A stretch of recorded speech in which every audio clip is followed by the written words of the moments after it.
Hello students, आज हम rate of reaction के बारे में पढ़ने वाले हैं। तो स्टूडेंट्स, आपको ये पता होना चाहिए कि आखिर रेट ऑफ रिएक्शन के बारे में हम क्यों पढ़ रहे हैं। तो आप देखिएगा स्टूडेंट्स, हमारे एसीएफ के 2016 में ये क्वेश्चन आया हुआ था एसीएफ में। तो स्टूडेंट्स, इस क्वेश्चन को तो हालांकि मैं 2 मिनट में आपको सॉल्व करके बता दूंगा, लेकिन आप इस क्वेश्चन को सॉल्व करने के लिए इसके आगे पीछे के सारे कॉन्सेप्ट को आपको समझना जरूरी है, क्योंकि रेट ऑफ रिएक्शन से रिलेटेड ये क्वेश्चन है और इससे रिलेटेड काफी सारे क्वेश्चन बनते हैं जो आपके एसीएफ में आ सकता है। तो स्टूडेंट्स, हो सकता है वीडियो आज का थोड़ा सा लंबा हो, बट लंबा वीडियो है वो आपके लिए ही है। आपको डिटेल समझना है तो आप इस वीडियो को लास्ट तक देखिएगा, और यदि आप चैनल पे नए हैं तो चैनल को सब्सक्राइब कर लें ताकि मेरे नेक्स्ट वीडियो का नोटिफिकेशन आपको सबसे पहले मिल जाए। स्टार्ट करते हैं, क्या होता है रेट ऑफ रिएक्शन। एक्चुअली में रेट ऑफ रिएक्शन कुछ नहीं है स्टूडेंट्स, बहुत ही सिंपल है। ये होती है रिएक्शन की चाल, अभिक्रिया की चाल। जैसे कार की चाल होती है, कार की वेलोसिटी होती है, वैसे ही अभिक्रिया किसी रिएक्शन की भी वेलोसिटी होती है। अब रिएक्शन की वेलोसिटी को कैसे डिफाइन किया गया है, तो आपको तो पता ही है ना। रिएक्शन में क्या होता है, कोई अभिकारक उत्पाद में कन्वर्ट होता है। कोई रिएक्टेंट जब प्रोडक्ट में कन्वर्ट होता है तो कितने देर में होता है। हो सकता है 10 घंटे में हो सकता है 10 मिनट में हो जाए, या हो सकता है 4 दिन लग जाए।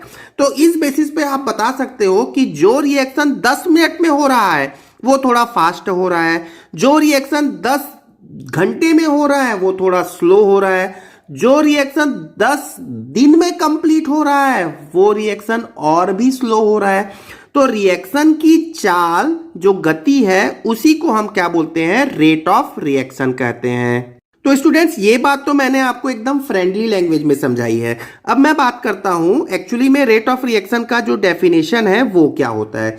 तो इसको भी आप रटो मत, केवल समझो। देखो, चाल क्या होती है, जैसे मैं बोलता हूं कार की चाल। कार की चाल क्या आप समझते हो आप, चाल बराबर दूरी बटे समय। ये तो हम सब बचपन से पढ़ते आ रहे हैं। चाल बराबर दूरी बटे समय। किसी की भी जो वेलोसिटी होती है वो डिस्टेंस अपॉन टाइम होता है।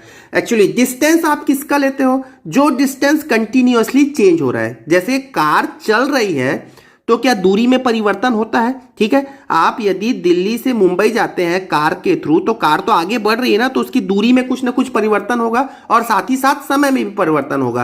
तो एक्चुअली में जो वेलोसिटी होती है वो डिस्टेंस में चेंज अपॉन टाइम में चेंज होता है, जिसे ही आप dv/dt भी लिखते हैं, dx/dt भी लिखते हैं। उसी प्रकार स्टूडेंट्स, किसी रिएक्शन के रेट या रिएक्शन के चाल के बारे में यदि बात करें तो किसी रिएक्शन में क्या चेंज हो रहा है समय के अनुसार, तो रिएक्शन में समय के अनुसार रिएक्टेंट या प्रोडक्ट के कंसंट्रेशन में चेंज हो रहा है। आप खुद सोचो, यदि कोई रिएक्टेंट है, मान लो मैंने रिएक्टेंट लिया 10 मोल, शुरू में लिया, प्रारंभ में मैंने 10 मोल लिया। थोड़ी देर के बाद, हो सकता है 1 घंटे के बाद, उसका 10 मोल रहेगा क्या, नहीं रहेगा। अब तो वो थोड़ा सा खपत हो जाएगा। मान लो 2 मोल खपत हो गया, तो कितना बच गया, 8 मोल बच गया। तो कितना परिवर्तन आया, 2 मोल का परिवर्तन आया। शुरू में 10 मोल था, थोड़ी देर के बाद तुमने चेक किया तो 8 मोल है। कितना परिवर्तन आया, 2 मोल का परिवर्तन आया। ये 2 मोल का परिवर्तन जितने समय में आया वही इसकी चाल है। क्लियर हो गया स्टूडेंट्स।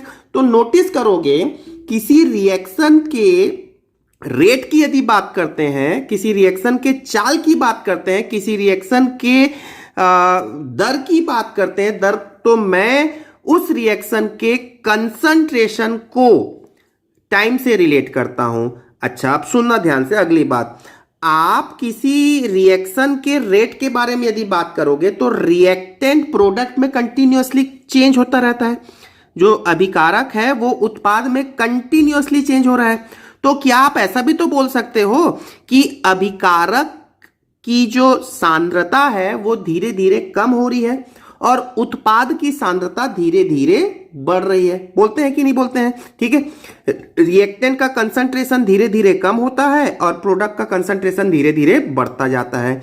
तो क्या रिएक्शन के रेट को मैं रिएक्टेंट और प्रोडक्ट दोनों के टर्म्स में बता सकता हूं? तो बिल्कुल बता सकता हूं, क्योंकि रिएक्शन की चाल की यदि बात करें तो रिएक्शन में तो रिएक्टेंट और प्रोडक्ट दोनों का कंसंट्रेशन लगातार समय के अनुसार चेंज हो रहा है। तो इस आधार पे रेट ऑफ रिएक्शन का जो डेफिनेशन दिया गया है वो आपके सामने लिखा है। चलिए मैं एक बार डिक्टेट कर देता हूं। मैंने हिंदी और इंग्लिश दोनों मीडियम के बच्चों के लिए ये नोट्स बनाया है और मैं इंग्लिश और हिंदी दोनों में बोलने की कोशिश कर रहा हूं ताकि दोनों प्रकार के बच्चे इस वीडियो का लाभ उठा सकें। तो देखो डेफिनेशन लिखा है, change in concentration of reactant और product with respect to time is called rate of reaction. तो कंसंट्रेशन मैंने रिएक्टेंट की भी बात की है और प्रोडक्ट की भी बात की, लेकिन यहां पर देखना और लिखा है, ठीक है। या मतलब आप रिएक्टेंट के भी पद में बात कर सकते हैं या प्रोडक्ट के पद में भी बात कर सकते हैं। हिंदी में मैंने लिख रखा है, समय के साथ अभिकारक एवं उत्पाद की सांद्रता में परिवर्तन को अभिक्रिया की दर कहते हैं। तो स्टूडेंट्स आप इस चीजों को ना फील करो, याद करने की जरूरत नहीं है। फील कर लोगे, याद करने की जरूरत नहीं पड़ेगी आपको, हमेशा के लिए फिर आपके दिमाग में ये फिट रहेगा। तो रेट ऑफ रिएक्शन का जो फॉर्मूला है वो क्या होगा, तो फॉर्मूला भी सोचने की जरूरत नहीं है। चाल बराबर दूरी बटे समय, दूरी में परिवर्तन बटे समय में परिवर्तन। वैसे यहां पर क्या परिवर्तन हो रहा है, कंसंट्रेशन किसका, अभिकारक और उत्पाद का, बटे में क्या आ गया, समय। क्लियर हो गया। अब स्टूडेंट्स ये जो इंपॉर्टेंट एक क्वेश्चन आता है, इससे रिलेटेड मैं भी आपको क्वेश्चन कराऊंगा, इस फॉर्मूला से रिलेटेड एनसीईआरटी के 12th में इसका क्वेश्चन दिया हुआ है। तो ठीक है, क्वेश्चन मैं करा दूंगा, अभी लास्ट में करा देंगे, बट अभी थोड़ा सा सुनो, इसका यूनिट पूछ लेते हैं स्टूडेंट्स कई बार, ठीक है। तो यूनिट क्या होना चाहिए, तो यूनिट भी बहुत सिंपल है। ये देखो, कंसंट्रेशन का यूनिट, सांद्रता का यूनिट अपॉन में समय का यूनिट। तो सांद्रता का यूनिट यहां पर हम क्या लेने वाले हैं स्टूडेंट्स, हम लेने वाले हैं मोल प्रति लीटर, ठीक है। तो सांद्रता की इकाई बटे समय। अब समय तो आप कुछ भी ले सकते हो स्टूडेंट्स, सेकेंड ले लो, मिनट ले लो, आवर ले लो, कुछ भी ले लो। तो ये होता है यूनिट होता है, क्या लिख सकते हैं आप, यदि आवर को अच्छे से लिखेंगे तो मोल प्रति लीटर प्रति सेकंड। देखिए समय कुछ भी हो सकता है, समय के बारे में कुछ नहीं, लेकिन ये मोल प्रति लीटर फिक्स है। आप यदि इसको लिखने का तरीका चेंज करें तो आप ऐसा भी लिख सकते हैं, mole litre inverse second inverse. तो ये आप यूनिट याद रखने वाले हैं। तो चलिए स्टूडेंट्स आगे बात करते हैं। मैं भी बहुत इंपॉर्टेंट बात बोलने वाला हूं, केवल ध्यान से सुनिएगा। सपोज मेरे पास में रिएक्शन है A गिव्स टू B, ठीक है। ए एक रिएक्टेंट है और बी एक प्रोडक्ट है, ठीक है, और ये बैलेंस्ड रिएक्शन है मान लेते हैं, ठीक है। नाउ अभी आप इस पे देखोगे स्टूडेंट्स, ध्यान से सुनोगे मेरा स्टेटमेंट जो बोल रहा हूं, जितने देर में ए का, कुछ नहीं लिखा है मतलब एक मोल, जितने देर में ए का एक मोल खपत होता है, ये अभिकारक है, खपत होगा, उतने ही देर में बी का 2 मोल बन जाएगा। समझ में आया, फिर से बोलता हूं, आप खुद सोचो ना। मान लिया ये है रायपुर और ये है आपका दुर्ग। तो रायपुर से दुर्ग आप जा रहे हैं मान लो 1 घंटे में, तो आप क्या बोल सकते हो, जितने देर में रायपुर से दुर्ग पहुंचने में लगा उतने ही देर में, आप ऐसा भी बोल सकते हो कि मतलब रायपुर के टर्म में बोलोगे तो 1 घंटे लगे रायपुर से दुर्ग पहुंचने में, या आप ऐसा भी बोल सकते हो 1 घंटे लगे दुर्ग पहुंचने में। मतलब एक केवल उदाहरण है, ठीक है ना। उदाहरण तो खैर थोड़ा सा बेकार टाइप का उदाहरण हो गया, आप केवल यहां थोड़ा सुनो स्टूडेंट्स, जितने देर में ए का 1 मोल खपत हो गया, अब ये पूरा खपत हो गया, तो जैसे ही ये खपत होगा पूरा उतने ही देर में बी का 2 मोल बन जाएगा। क्लियर हो रही बात। तो मतलब आप देखोगे कि ए का 1 मोल खपत हुआ है और बी का 2 मोल बना है, तो आप ये भी तो बोल सकते हो कि ए का जो खपत होने का जो दर है, ठीक है, मैंने रेट लिखा R और ए लिख दिया ए के लिए, और ये एक अभिकारक है इसलिए इसको मैं माइनस ले लिखा, ठीक है। तो ये क्या है, rate of disappearance of A, English में मैंने बोल दिया ए के खपत की दर, और बी के बनने की दर, बी भी तो बन रहा है ना, लगातार बी भी बन रहा है, ठीक है ना। तो बी के बनने की दर को मैंने धनात्मक लिया है, पॉजिटिव लिया है, ठीक। अब खुद सोचो इन दोनों का न्यूमेरिकल वैल्यू की यदि बात करें तो कौन सी बड़ी होगी, तो जितने देर में, समय सेम है, जितने देर में ए का 1 मोल खपत होगा उतने ही देर में बी का 2 मोल बन जाएगा। मतलब कौन स्पीड से बन रहा है, ये, ठीक है। मतलब बी के बनने की दर ए के खपत होने के दर से बड़ा है। अब आप बताओ कितना बड़ा है, तो आप बोलोगे सर दुगुना है। कौन सा बड़ा वैल्यू है, ये वाली वैल्यू बड़ी है, ये वैल्यू छोटी है, ठीक है। यदि मैं इनमें रिलेशन निकालना चाहूं बराबर का, तो ये कैसा होना चाहिए, ये वैल्यू छोटी है, ये वैल्यू बड़ी है। अब ये खुद सोचो, यदि छोटी वैल्यू को मैं 2 से गुणा कर दूं तो ये बड़ी वैल्यू के बराबर हो जाएगा कि नहीं? क्लियर हो गया? ठीक है, तो देखो तो कितने का फैक्टर आ रहा था, मैंने बोला कि ए के खपत की दर बी के बनने की दर से छोटा वैल्यू है। अब छोटा है तो उसको बड़ा किया, 2 से गुणा कर दिया क्योंकि 2 का फैक्टर आ रहा था, और मैंने बी से उसको रिलेट कर दिया। तो यही क्या है स्टूडेंट्स, यही है रेट ऑफ रिएक्शन। तो रेट ऑफ रिएक्शन को मैंने किस पद में बताया, उत्पाद के टर्म में बताया, और किस पद में भी बता दिया, अभिकारक के पद में भी बता दिया, और ये दोनों को मैंने रिलेट भी कर दिया। आगे सुनोगे बात, ये नहीं समझ में आ रहा है कोई बात में, लास्ट में मैंने आपको सबसे इंपॉर्टेंट ट्रिक बोल दूंगा, जिन बच्चों को डिटेल नहीं समझना है आप सीधा ट्रिक याद करना, मैं आपको ट्रिक बता दूंगा। ठीक है, अब देखो ये क्या है स्टूडेंट्स, इसको मैं वर्ड्स में क्या बोला, लिख नहीं रहा हूं, वर्ड्स में आप ध्यान से सुनो। ये है रेट ऑफ डिसअपीयरेंस ऑफ ए के खपत की दर। तो आप देखो ए की खपत की दर है, दर मतलब सांद्रता में परिवर्तन। तो मैं सांद्रता को प्रदर्शित करता हूं स्क्वायर ब्रैकेट से, ये मैंने केमिकल इक्विलिब्रियम में बता रखा है। तो ए की सांद्रता में परिवर्तन, तो परिवर्तन को हम किससे रिप्रेजेंट करते हैं, D, with respect to time. तो D A over D T, जैसे मैंने बताया ना, चाल को हम कैसे लिखते थे, d x upon d t. ठीक है, उसी प्रकार यहां पर जो रेट ऑफ रिएक्शन है, change in concentration with respect to time, ये मैंने माइनस लगा लिया। ठीक है, माइनस लगाया, माइनस क्यों, क्योंकि ये अभिकारक की बात हो रही है, और ये 2 को मैंने एज यूजुअल लिखा।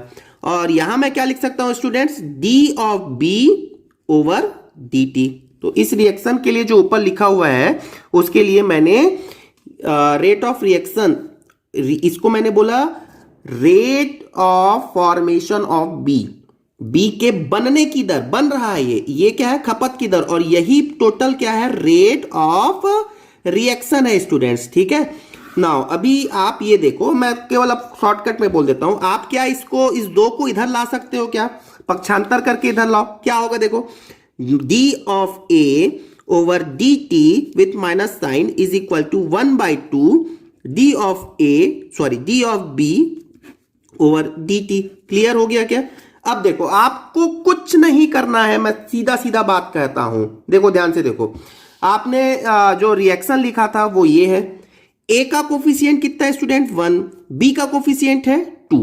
तो आप इन दोनों के दर में संबंध निकालना चाहें तो आप इसको 2 से भाग दे दें। देखो ये 2 से मैंने भाग दे दिया। चलिए एक और एग्जांपल देख लो, नहीं समझ में आया तो कोई बात नहीं, एक और एग्जांपल देख लो। मान लो मैं लिखता हूं 2a गिव्स 3b। अब मैं डिटेल नहीं समझा रहा हूं स्टूडेंट, डायरेक्ट मैं शॉर्टकट की बात कर लेता हूं। ये हो गया माइनस आर ए, ठीक है, ए के खपत की दर, और ये हो गया बी के बनने की दर। क्या ये दोनों बराबर है? नहीं है, लेकिन हाँ जितने देर में जितने देर में ए का 2 मोल खपत होगा उतने ही देर में बी का 3 मोल बन जाएगा। ठीक है, अब जो मैंने पहले उदाहरण बताया था वही यहां पर भी बात कर सकते हैं, लेकिन अब इनमें संबंध क्या होगा? तो संबंध के लिए आप स्टूडेंट्स ऐसा कर लो, बस जो स्टैकोमेट्रिक कोफिशिएंट है उससे भाग दे दो, जो स्टैकोमेट्रिक कोफिशिएंट है उससे भाग दे दो। देखो यही तो किया मैंने, ऊपर वाले रिएक्शन में बी का स्टैकोमेट्रिक कोफिशिएंट कितना था? 2 था, ए का कितना था? 1 था। तो मैंने यहां पर देख लो 1 से भाग दिया यहां पर, और यहां पर किससे भाग दिया? 2 से डिवाइड कर दिया। तो उसी प्रकार स्टूडेंट्स यहां पर ये भी डिवाइड कर लो। ठीक है, अब यहां पर देख लो, इसको मैं कैसा लिख सकता हूं, और मैं ऐसा भी लिख सकता हूं, minus d of a over D t 1/2 is equal to 1/3 d of b over D t. That's it. ठीक है, अब स्टूडेंट्स आपको इसमें क्वेश्चंस क्या आते हैं? मैं आपको एक क्वेश्चन बोल देता हूं स्टूडेंट्स, बहुत सिंपल।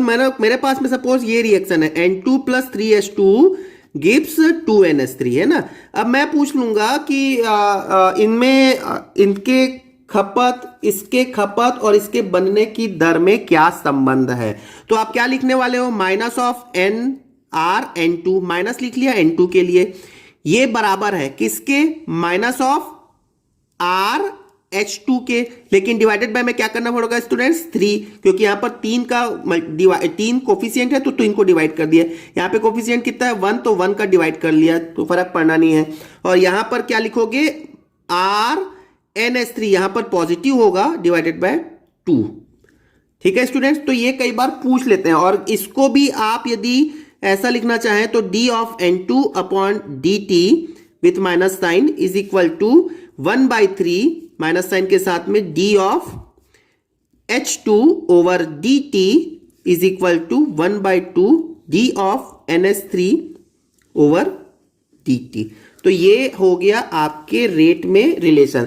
तो आप सुनो ध्यान से, एक बार फिर से सुन लो। इसको शब्दों में क्या बोलने वाले हो? नाइट्रोजन के खपत की दर। इसको शब्दों में क्या बोलने? देखो सर्कल को जो मैं कर रहा हूं, जो सर्कल कर रहा हूं उसको ही नोटिस करना। शब्दों को क्या बोलोगे? हाइड्रोजन के बनने की दर, और ये है हाइड्रोजन के खपत की दर, और ये है अमोनिया के बनने की दर। और यदि मैं इस रिएक्शन, ये पूरा रिएक्शन है ना, तो ये इस रिएक्शन का जो दर होता है वो अभिकारक और उत्पाद के दर पर निर्भर करता है। तो ये तीनों बराबर हैं, और यही तीनों किसके इक्वल है स्टूडेंट्स? रेट ऑफ रिएक्शन के इक्वल है। तो आई होप आपको ये रेट ऑफ रिएक्शन का जो कॉन्सेप्ट है आपको समझ में आ गया होगा। मैं आपको जनरल बोल देता हूं, एक शॉर्टकट, एक जनरल आप बोल देता हूं। मान लिया मेरे पास में एक ऐसा कोई रिएक्शन है, ए और मैंने लिखा बी स्टाइकोमेट्रिक कोफिशिएंट बी, सी और डी। अब मैं पूछता हूं कि इसके इन सभी के रेट ऑफ रिएक्शन में क्या रिलेशन है, मतलब ए बी सी डी के दर में क्या संबंध है? तो आप क्या बोलोगे? 1/a with minus sign r a minus 1/b r b is equal to 1/c r c is equal to 1/d r d. और ये सभी किसके बराबर है स्टूडेंट? यही है रेट ऑफ रिएक्शन के इक्वल है। ठीक है, तो मैं इसका न्यूमेरिकल आपको कराऊंगा, लेकिन लास्ट में कराऊंगा, क्योंकि न्यूमेरिकल पता नहीं, मुझे नहीं लगता कि आपको ACF में पूछेगा या नहीं पूछेगा। तो ठीक है, फिर भी लास्ट में आपको करा देंगे। आप लास्ट तक वीडियो देखो ना देखो वो अलग बात है, बट मैं लास्ट में एक क्वेश्चन करा दूंगा। बट यहां पर एक सुनना कि ये क्या है? चेंज इन कंसंट्रेशन, मतलब कंसंट्रेशन में परिवर्तन with respect to time. Students, अब अगला टॉपिक समझ लेते हैं। एक होता है रेट इक्वेशन, दर समीकरण। तो एक्चुअली में किसी भी रिएक्शन, अब दुनिया भर का रिएक्शन होता है, हजारों प्रकार का रिएक्शन होता है केमिस्ट्री में। क्या सभी रिएक्शन का चाल अलग अलग है? क्या सभी रिएक्शन के लिए चाल को एक ही फॉर्मूले से हम सॉल्व कर सकते हैं? तो नहीं, चाल की परिभाषा तो सेम है, डेफिनेशन तो सब सेम है, वो डेफिनेशन तो कभी चेंज नहीं होगा, लेकिन जो निकालने का तरीका है, रेट ऑफ रिएक्शन निकालने का जो तरीका है, उसके लिए हमें एक इक्वेशन बनाना पड़ता है जिसको हम बोलते हैं रेट इक्वेशन। ठीक है, तो बहुत डिटेल में पढ़ने की जरूरत नहीं है स्टूडेंट्स, बहुत डिटेल में मैं अभी नहीं बता रहा हूं, क्योंकि उतनी जरूरत है नहीं आपको। ठीक है, क्योंकि अभी एक्चुअली में अभी पर्पस ये था कि वो जो क्वेश्चन मैं आपको शुरू में दिखाया था उसको सॉल्व करना है हमें। ठीक है, फिर भी हम थोड़ा समझने की कोशिश करते हैं। ओरली मैं बता रहा हूं कि क्या होगा, आप ध्यान से सुनोगे तो आपको समझ में आ जाएगा। देखो रेट इक्वेशन क्या होता है, तो मेरे पास में कोई भी एक इक्वेशन है, ये इक्वेशन है, तो उसके लिए मैंने रेट इक्वेशन क्या लिखा? ये रेट इक्वेशन लिखा, ये होता है बराबर के ए का सांद्रता बी का सांद्रता के पावर में n1 n2। ये आप कुछ याद करें, कुछ ऐसे ही मैंने आपको बता रखा था केमिकल इक्विलिब्रियम में, लेकिन केमिकल इक्विलिब्रियम में कहानी अलग थी, यहां पर कहानी थोड़ा सा डिफरेंट है। तो एग्जैक्टली वैसे ही सेम है, यहां पर भी ये क्या है, इसको हम बोलते हैं स्टूडेंट्स के। क्या है? तो के के लिए मैं लिख लेता हूं दर नियतांक, मतलब इसको हिंदी में बोलते हैं दर का इंग्लिश होता है रेट, और नियतांक मतलब कांस्टेंट, तो रेट कांस्टेंट हो गया। ठीक है, चलिए ए और बी क्या है स्टूडेंट्स? तो जो भी रिएक्टेंट है उसका कंसंट्रेशन है। N1 और N2 को हम बोलते हैं order of reaction with respect to A और बी। तो N1 किसके पावर में है? ए के पावर में N1 है, तो ए के पावर में इसको हम बोलते हैं ऑर्डर ऑफ रिएक्शन। तो ऑर्डर का हम हिंदी में बोलते हैं स्टूडेंट्स कोटि, अभिक्रिया की कोटि। किसके सापेक्ष? N1 जो है वो ए के सापेक्ष है, और N2 जो है वो बी के सापेक्ष है। मैं अभी ऑर्डर ऑफ रिएक्शन को आपको समझा रहा हूं क्या होता है, बट ऑर्डर ऑफ रिएक्शन बोलते हैं अभिक्रिया की कोटि। तो टोटल अभिक्रिया की कोटि कितनी हो जाएगी स्टूडेंट्स? N1 प्लस N2, ए के रिस्पेक्ट में N1, बी के रिस्पेक्ट में N2। तो N1 प्लस N2 होती है अभिक्रिया की कुल कोटि। ये आपके लिए इंपॉर्टेंट होगा।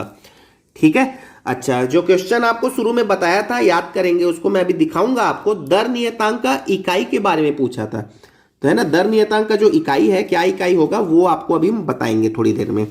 तो चलिए, अभी आपके सामने एक क्वेश्चन लिखा हुआ है, इस क्वेश्चन को सॉल्व करते हैं, फिर मैं आपको ऑर्डर ऑफ रिएक्शन बताऊंगा, ठीक है। तो सुनो स्टूडेंट्स, क्वेश्चन ये है, कैलकुलेट, आपको बताना है ओवरऑल ऑर्डर ऑफ रिएक्शन, किसी रिएक्शन के लिए कुल अभिक्रिया की कोटि बताना है, जिसके लिए रेट इक्वेशन, इसी को ही हम क्या बोलते हैं स्टूडेंट, रेट इक्वेशन, दर का समीकरण कहते हैं। तो आपको कुछ नहीं करना होगा, यदि पता है तो आप बता दोगे, नहीं पता है तो आप घूमते रह जाओगे, इसलिए तो हम बोलते हैं वीडियो को बस आप देख लो, याद करो, देख लो, सुन लो, समझ लो, तो एक क्वेश्चन आपको हो सकता है कभी मिल जाए। देखो, इस अभिक्रिया की कोटि आप खुद ही बताने वाले हैं। देखो, a के पावर में हाफ, b के पावर में 3/2, तो हाफ और 3/2 को जोड़ दो, हाफ और 3/2 को जोड़ दो, क्यों? क्योंकि ये अभिक्रिया की कुल कोटि, ओवरऑल ऑर्डर ऑफ रिएक्शन का ही फॉर्मूला, तो कितना आ जाएगा स्टूडेंट्स, तो ये हो जाएगा 2। वैसे ही आप यहां पर बोलने वाले हैं, ये रेट मैंने लिख रखा है k, a के पावर में 3/2, b के पावर में -1, मतलब 3/2 प्लस -1, तो ये 3/2 में 1 सब्सट्रैक्ट कर देंगे तो ये कितना हो जाएगा स्टूडेंट्स, हाफ हो जाएगा। तो ये अभिक्रिया की कुल कोटि है। अब समझो कि आखिर ऑर्डर ऑफ रिएक्शन क्या होता है, ये ऑर्डर क्या होता है, आखिर N1 और N2 क्या है, तो आप इसको प्रैक्टिकली थोड़ा महसूस करने की कोशिश करो। तो स्टूडेंट्स, मैंने पहले अपने वीडियो में बता रखा है कि यदि अभिकारक की सांद्रता बढ़ेगी, तो अभिकारक की यदि सांद्रता बढ़ जाएगी तो अभिक्रिया की दर बढ़ जाएगी। बहुत कॉमन सेंस बात है स्टूडेंट्स। मान लो आपने 10 मोल ए लिया, 10 मोल ए लिया और 10 मोल बी लिया, इसको समझ लो कि उदाहरण समझ लो, 10 मोल ए लिया और 10 मोल बी लिया, अब इन दोनों को अभिक्रिया करा दो, ठीक है। अब खुद सोचो, मान लो मैं ए के 20 मोल ले लूं और बी के भी 20 मोल ले लूं, तो क्या अभिक्रिया की दर में कोई परिवर्तन नहीं आएगा क्या? बिल्कुल आएगा। आप क्या बोलोगे कि ए की सांद्रता डबल कर दिया तो अभिक्रिया की दर बढ़ गई, बी की सांद्रता को भी क्या कर दिया स्टूडेंट्स, डबल कर दिया, तो बी की सांद्रता बढ़ गई। ये ऐसी बात तो कोई भी रिक्शा वाला भी कर देगा। कैसे? कि भाई निश्चित रूप से यदि तुम ज्यादा मात्रा में अभिकारक डालोगे तो अभिक्रिया की चाल तो बढ़ जाएगी, लेकिन हम तो एक पढ़ने वाले बच्चे हैं और पढ़ाने वाले बच्चे, तो हमको थोड़ा अलग सोचना होगा। क्या सोचना होगा स्टूडेंट्स? यदि मैं ए की सांद्रता को देखो 10 से 20 कर दिया, मतलब डबल कर दिया, तो क्या अभिक्रिया की चाल भी डबल हो गई क्या? तो ये आप कैसे कह सकते हो? नहीं कह सकते, ठीक है। अब बी की सांद्रता को आप डबल कर दो, 10 से 20 कर दो या 20 से 40 कर दो, 4 गुना कर दो, 10 गुना कर दो, तो क्या चाल भी उतने ही अनुसार से बढ़ेगा क्या? नहीं, ठीक है। तो हमको अपना थोड़ा दिमाग लगाना चाहिए और यह सोचना चाहिए कि सांद्रता बढ़ने से तो अभिक्रिया की दर बढ़ गई, लेकिन यदि मैं सांद्रता को दुगना कर दूं या 4 गुना कर दूं, 8 गुना कर दूं, तो क्या रेट ऑफ रिएक्शन भी 8 गुना 10 गुना बढ़ गया क्या? नहीं। तो स्टूडेंट्स, इसी बात के लिए N1 और N2 का कॉन्सेप्ट आया है। सब बात समझ में आ रही है आपको? तो इससे रिलेटेड भी मैं एक क्वेश्चन करा दूंगा, लगता है तो आप देख लेना लास्ट तक, क्योंकि मैंने शुरू में बोला आप यदि अच्छा करना चाहते हैं, डिटेल पढ़ना चाहते हैं, तो समय निकालें, वीडियो को लास्ट तक देखें। चलिए स्टूडेंट्स, अब हम ये इंपॉर्टेंट बात पे आ जाते हैं। दर नियतांक की इकाई मतलब रेट कांस्टेंट का जो यूनिट है, यही इसी से रिलेटेड क्वेश्चन पूछा हुआ था। तो चलिए एक बात करते हैं, आप नोटिस करना। सपोज मेरे पास में एक रिएक्शन है, ए गिव्स प्रोडक्ट, ठीक है। नोटिस करोगे यहीं से क्वेश्चन पूछा हुआ है आपके एसीएफ में, ठीक है। तो सपोज आपके पास में एक रिएक्शन है, ए गिव्स प्रोडक्ट, और इसके लिए मैंने रेट इक्वेशन लिख दिया। क्या इक्वेशन लिखा? Rate equation. मैंने लिखा के ए, यहां पर कंसंट्रेशन ए ही तो है, ए की सांद्रता पर ही तो निर्भर करेगा अभिक्रिया की दर, पावर में एन। क्लियर हो गया क्या? जहां पे n क्या है? अभिक्रिया की कोटि। कौन सी अभिक्रिया की कोटि? इस अभिक्रिया की कोटि है। अभिक्रिया की कोटि क्या होता है मैंने आपको प्रैक्टिकली बता दिया। क्या बताया? कि किसी अभिक्रिया की दर किस पर निर्भर करता है? उसकी सांद्रता पर निर्भर करता है। लेकिन कितना निर्भर करता है? उसकी सांद्रता पर कितना निर्भर करेगा वो हम डिसाइड करते हैं n से।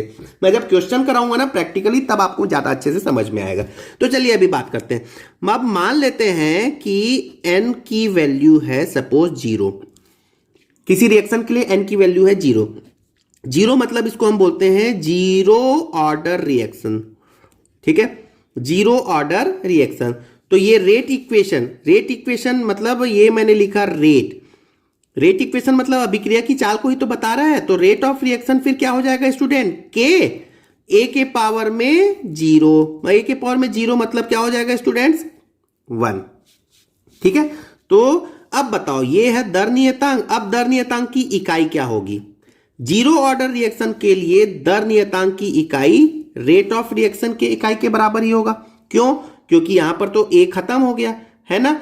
तो जीरो ऑर्डर रिएक्शन के लिए दर नियतांक के की इकाई किसके इक्वल हो जाएगा, रेट ऑफ रिएक्शन के ही इक्वल हो जाएगा। अब रेट ऑफ रिएक्शन का इकाई याद करो, मैंने अभी थोड़ी देर पहले ही बताया था, क्या होता है, change in concentration with respect to time, मतलब मोल प्रति लीटर अपॉन में क्या आएगा स्टूडेंट्स, टाइम मतलब सेकेंड। क्लियर हो गया, तो ये हमारा आंसर हो जाएगा। तो चलिए अब देखिएगा, हमने ये जो क्वेश्चन लिखा है, क्वेश्चन देख लो, सुनो में क्या लिखाया था, the unit of rate constant of zero order reaction, यही तो पूछा था जीरो ऑर्डर रिएक्शन का यूनिट, 2016 का क्वेश्चन है। तो क्या आ जाएगा स्टूडेंट्स, मोल प्रति लीटर प्रति सेकेंड, ये आंसर हो जाएगा। आगे है ना, बहुत सिंपल। चलिए अब अगली बात करते हैं। सपोज अब चलो भाई यही क्वेश्चन आएगा, जरूरी है क्या, तो अगला देख लो स्टूडेंट्स, रेट ऑफ रिएक्शन, मान लिया मैंने लिखा के ए पावर में 1, मैं ए के पावर में 1 मतलब n1, यहां पर जो n की वैल्यू है मैंने उसको 1 ले लिया। अब 1 ले लिया तो इसको क्या बोल दिया, n इज इक्वल टू 1 लिया, मतलब ये कौन सा रिएक्शन है स्टूडेंट, आप इसको फर्स्ट ऑर्डर रिएक्शन कहने वाले हैं। फर्स्ट ऑर्डर रिएक्शन को हिंदी में बोलते हैं प्रथम कोटि की अभिक्रिया। अब प्रथम कोटि की अभिक्रिया के लिए के का इकाई क्या होगा, यदि आपसे पूछ लें, अगले बार हो सकता है 2020 में ये क्वेश्चन आ जाए, तो क्या होना चाहिए, तो आप क्या बोलोगे स्टूडेंट्स, के बराबर क्या होता है, के बराबर आप बोलोगे, यहां पर बोलोगे रेट ऑफ रिएक्शन का इकाई अपॉन में कंसंट्रेशन के पावर में 1 का इकाई, 1 तो खैर 1 ही होता है। तो रेट ऑफ रिएक्शन का इकाई क्या होगा स्टूडेंट्स, तो ऊपर लिख दिया मैंने मोल प्रति लीटर प्रति सेकेंड, अपॉन में इसका इकाई क्या होगा स्टूडेंट्स, मोल प्रति लीटर। तो आप यदि उसको सॉल्व करेंगे, मैं अभी उतना डिटेल नहीं बता रहा हूं, कि आई होप आपको पूरी बातें समझ में आ रही होगी। चलो लिख देते हैं, इसका इकाई क्या होगा, mole litre inverse second inverse, होगा कि नहीं होगा। इसका इकाई क्या होगा, मोल लीटर इनवर्स, मोल प्रति लीटर तो होता है, तो ये मोल प्रति लीटर कर आएगा, सेकेंड इनवर्स आ जाएगा। आया समझ में। चलिए अब मैं, नहीं समझना है, नहीं दिमाग लगाना है तो कोई बात नहीं, सारे चीज का सॉल्यूशन मेरे पास में है। केमिस्ट्री वाला गुरु आपको एसीएफ क्लियर करा के रहेगा। देखो क्या होगा स्टूडेंट्स, ये देखिए, यूनिट ऑफ के लिए मैं आपको बोल देता हूं कंसंट्रेशन के पावर में 1 माइनस n सेकेंड इनवर्स। आगे बात समझ में। यदि आपको कुछ नहीं करना है, आपको मैंने देखो डिटेल भी बता दिया, फॉर्मूला भी लास्ट में बता दिया। n क्या है, अभिक्रिया की कोटि आपको कुछ भी दे आप यहां पर पुटअप कर लो। कंसंट्रेशन का इकाई क्या होता है स्टूडेंट्स, ये होता है मोल प्रति लीटर, तो मोल प्रति लीटर पावर में 1 माइनस n सेकेंड इनवर्स, ये आप हमेशा याद रख लो। अब जैसे मैं बोलता हूं जीरो ऑर्डर के लिए, यहां जीरो रख लो, क्या आ जाएगा, मोल प्रति लीटर सेकेंड इनवर्स, देखो ऊपर लिख रखा है। प्रथम कोटि की अभिक्रिया के लिए 1 रख दो, 1 माइनस 1 जीरो हो गया, मोल प्रति लीटर की पावर में जीरो मतलब खत्म हो गया, वो सेकेंड इनवर्स आ जाएगा। इस प्रकार से आप किसी भी रेट कांस्टेंट का इकाई निकाल सकते हो। चलिए स्टूडेंट्स, अब अपना एक कॉन्सेप्ट क्लियर करिए। यहां पर एक क्वेश्चन बस मैं आपको करा रहा हूं, यदि हिंदी में लिखा हुआ है क्वेश्चन, मैं इंग्लिश में भी मतलब आपको इस क्वेश्चन समझा रहा हूं स्टूडेंट्स, सभी बच्चों को, हिंदी मीडियम और इंग्लिश मीडियम वाले बच्चों को। यदि रिएक्शन ए गिव्स प्रोडक्ट, ए से एक प्रोडक्ट बन रहा है, एक रिएक्शन है जिसके लिए अभिक्रिया का समीकरण दिया हुआ है रेट बराबर के ए का स्क्वायर, ठीक है, मतलब यहां पर अभिक्रिया की कोटि कितनी हो गई, 2, ए के पावर में 2 लिखा है मतलब 2 है, मतलब ये रेट इक्वेशन दिया हुआ है। मतलब इस अभिक्रिया में ए की सांद्रता को दुगुना कर दिया जाए, मतलब ए की सांद्रता को दुगुना कर दें तो अभिक्रिया की दर प्रभावित होगी, ठीक है, प्रभावित तो होगी, लेकिन कितना प्रभावित होगा। ऑप्शंस है, अभिक्रिया की दर दुगनी बढ़ जाएगी, अभिक्रिया की दर 4 गुनी हो जाएगी या बढ़ जाएगी, अभिक्रिया की दर 2 गुना कम हो जाएगा, अभिक्रिया की दर 4 गुना कम हो जाएगा। और एक लास्ट ऑप्शन लिखा हुआ है नन। तो स्टूडेंट्स ट्राई करें, खुद से बनाने की कोशिश करें। क्या लिखा हुआ है मैं बताता हूं आपको। चलो नीचे बन गया ठीक है, नहीं तो बताएं। रेट बराबर के ए के पावर में 2 लिखा हुआ है, ठीक है। ये क्या है स्टूडेंट्स, ये है अभिक्रिया की कोटि, अभिक्रिया का ऑर्डर है ये, ठीक है। किसी भी रिएक्शन का ऑर्डर कभी चेंज नहीं होगा, ये हमेशा फिक्स हो गया है किसी रिएक्शन के लिए। और ये एक कौन सी वैल्यू है, ये एक्सपेरिमेंटल वैल्यू होती है, मतलब आप इसको कभी किसी रिएक्शन को देखकर नहीं बता सकते। एक्सपेरिमेंटल वैल्यू है, किसी रिएक्शन को देखकर नहीं बता सकते हो, ये प्रयोगशाला में प्रयोग करके ही ये वैल्यू आती है, ठीक है। तो चलिए अभी इतना डिटेल हम नहीं बात करते हैं, चलिए सिंपल सा बात करते हैं। अब एक ही सांद्रता को आपने क्या कर दिया स्टूडेंट, क्वेश्चन के अनुसार दुगना कर दिया। तो ये एक ही सांद्रता लिखा मैंने और इसको दुगना कर दिया, और इसकी अभिक्रिया की कोटि अभी भी 2 ही रहेगी। जो सांद्रता, ये सांद्रता का पावर 2 है, अब सांद्रता दुगना हो गया तो पावर में 2 रहेगा। तो ये अब कितना हो गया स्टूडेंट्स, 4ka² हो जाएगा कि नहीं, ऊपर वाले को ही मैंने ऐसा लिख लिया। तो ये जो है ये वाला रेट है, इसको चलो हम ले लेते हैं R1। अब अभिक्रिया की को यदि सांद्रता को दुगना कर दिया तो R2, तो R2 क्या हो जाएगा, R2 हो जाएगा स्टूडेंट्स 4R1, मतलब अभिक्रिया की जो चाल है वो 4 गुना बढ़ जाएगी। तो जैसे मैंने थोड़ी देर पहले बताया ना, ऑर्डर ऑफ रिएक्शन का मीनिंग क्या है, ये हमको इस बात के बारे में इंफॉर्मेशन दे रहा है कि अभिक्रिया की जो चाल है वो सांद्रता पर किस प्रकार से निर्भर करती है। जैसे यहां पर इस क्वेश्चन में आपने अभिक्रिया की सांद्रता को दुगना कर दिया, तो अभिक्रिया 4 गुना स्पीड से भागने लगेगा। तो आई होप आपको ये वीडियो अच्छा लगा होगा, आपने बहुत इंजॉय किया होगा इसको। बातें मैंने एक एक बातें बताने की कोशिश की है, हालांकि ये चैप्टर काफ़ी डिटेल में मैं पढ़ा सकता हूँ स्टूडेंट्स, तो लेकिन अभी मैं उतना नहीं पढ़ाया हूँ। हाँ, लेकिन एक बार सिलेबस केमिस्ट्री का मैं कंप्लीट कर दूँ, उसके बाद हम क्वेश्चंस का प्रैक्टिस करेंगे, उसमें मैं आपको ढेर सारी बातें बताऊँगा, ठीक है। तो थैंक यू वेरी मच।